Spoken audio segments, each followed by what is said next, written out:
और उसको बाद सुबह। अस्पताल के बाहर न्याय की आस में खड़े ये लोग किसी अपने को खोने के गम में हैं।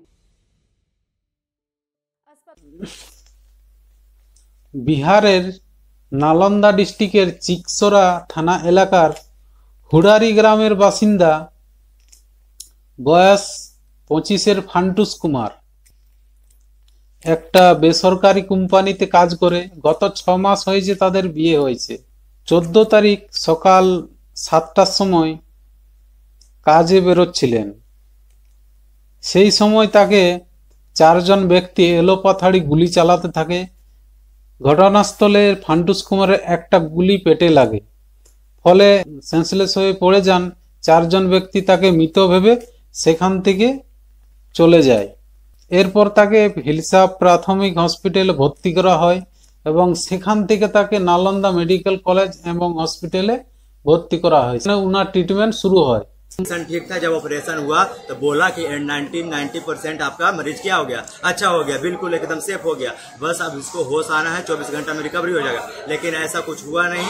और 24 घंटे की जगह जब सुबह टाइमिंग हुई तो क्या हुआ कि जो मरीज थे मेरे अंकल जो फंटूस कुमार मेरे चाचा हुए, उनका और तबियत बिगड़ना स्टार्ट हो गया। बीपी एक बैग का कम हो गया। नहीं रात में ফান্টুস কুমার নাকি অনেকটা সুস্থ হয়ে যান।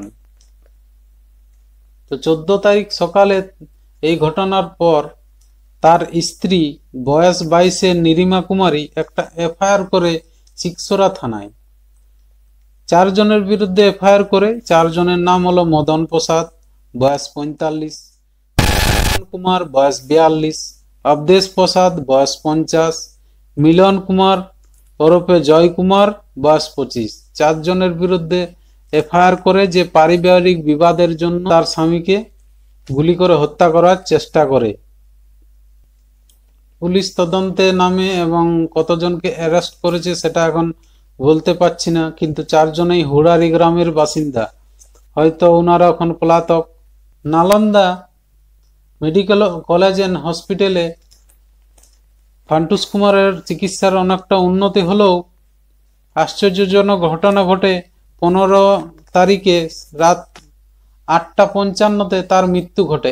क्या हुआ रात में कितने बजे तक थे आप लोग? रात में 12 बजे तक हम लोग देखे, ठीक है ना। ठीक थे उस समय हम लोग देखे तो उस समय ठीक थे। 12 बजे के बाद सब हम लोग जो हटे, उसको बाद जब गए सुबह 2 बजे, उसको बाद गए, कोई लगता है शायद बोल रहे थे 2 बजे गए, और उसको बाद सुबह जब 6:30 बजे जाके देखते हैं तब मरीज का एक आंख निकाला हुआ रहता है, जिसमें ब्लेड वहाँ पड़ा हुआ है। अभी भी এই ঘটনাটি পরিবার কোনো মতেই মানতে চায়নি। তারা অনেক হাঙ্গামা করে যে আপনারা বললেন যে পেশেন্ট ভালো আছে, তারপরে কি এমন হলো যে পেশেন্ট আমাদের মারা গেল। তারপর রাত্রে তাদেরকে পেশেন্টের মৃতদেহ দেখতে দেওয়া হয়নি। মৃতদেহ দেখতে দেওয়া হয় কখন? 16 তারিখ সকালে।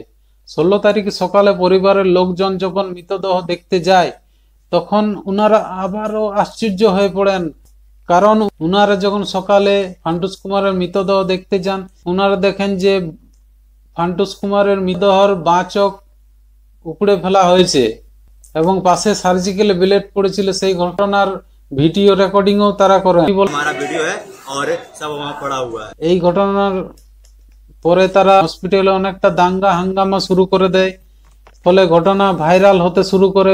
পুরো বিহারে ছড়িয়ে পড়ে এবং বিহার থেকে পুরো देशे ছড়িয়ে পড়ে।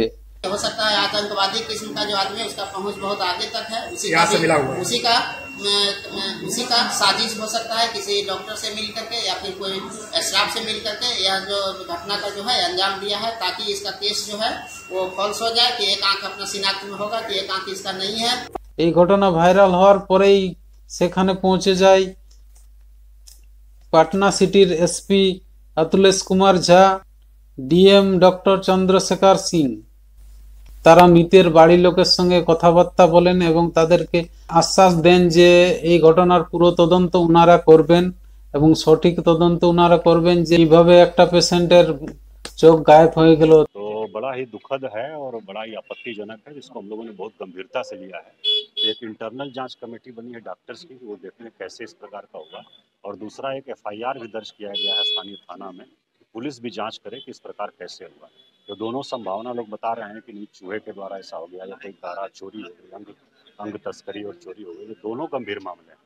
और क्योंकि एक लापरवाही का मामला बनेगा और दूसरा अगर अंग तस्करी का मामला और गंभीर है, इसको देखते हुए हम लोगों ने अपना इंटरनल भी जांच का और प्लस पुलिस से भी जांच कराने का अनुरोध किया है, एफआईआर दर्ज करा। তাদের পরিবারের দাবি যে এটা হয়তো কোনো চক্ষু চুরির ঘটনা, হয়তো কোনো বড় র্যাকেট এর সঙ্গে জড়িয়ে আছে। नहीं तो कहेंगे यहाँ हो सकता है कि इसका आग का बिजनेस भी चल रहा होगा।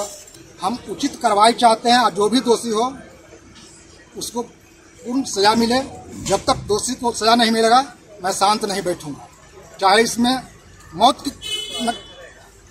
मुझे हो जाए। নালন্দা মেডিকেল কলেজ এবং হসপিটালটি আলমগঞ্জ পুলিশ স্টেশনের আন্ডারে পড়ে, তো সেখানের পুলিশও এই ঘটনার তদন্ত নেমেছে এবং আইসিইউর বাইরের এবং ভিতরের সিসিটিভি ওনারা চেক করছেন।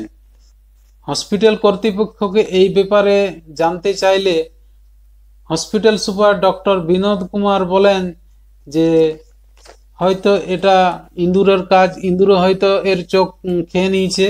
এবং উনি আবারও বলেন যে তদন্ত জন্য 4 জনের একটা টিম গঠন করা হয়েছে। সেই 4 জনের টিম নাকি 2 জন অন ডিউটি নার্সকে সাসপেন্ডও করেছে। সেই 2 জন নার্সও হলেন সুনিতা কুমারী এবং প্রীতি মণ্ডল। এই 2 জন নার্সকে আপাতত সাসপেন্ড করা হয়েছে যারা অন ডিউটিতে ছিলেন। যে এই ঘটনা ইঁদুরে চুরি করেছে কিংবা চক্ষু চুরি হয়েছে সেটা পোস্টমর্টম রিপোর্টের পরেই জানা যাবে। আমরা ততক্ষণ সঠিক খবর আপনাদেরকে দিতে পারছি না, পোস্টমর্টম রিপোর্টের পরেই আপনাদেরকে সঠিক খবর দিতে পারবো। নালন্দা মেডিকেল কলেজ এন্ড হসপিটালটি হচ্ছে বিহারের সেকেন্ড সুখ্যাত বা সুনাম খ্যাত একটি হসপিটাল। এত বড় হসপিটালে যদি এইরকম ঘটনা ঘটে যায় তাহলে মানুষ যাবে কোথায়? আমরা আশা করব এই ঘটনার সঠিক তদন্ত হবে এবং ফান্টুস কুমারকে যারা গুলি করিস তাদেরকে গ্রেপ্তার করুক এবং আইনি পদ্ধতিতে সাজা দেওয়ার ব্যবস্থা করুক। যদি আপনাদের ভালো লাগে লাইক করবেন, কমেন্ট করবেন এবং ছোট্ট চ্যানেলটি সাবস্ক্রাইব করে দেবেন। নমস্কার।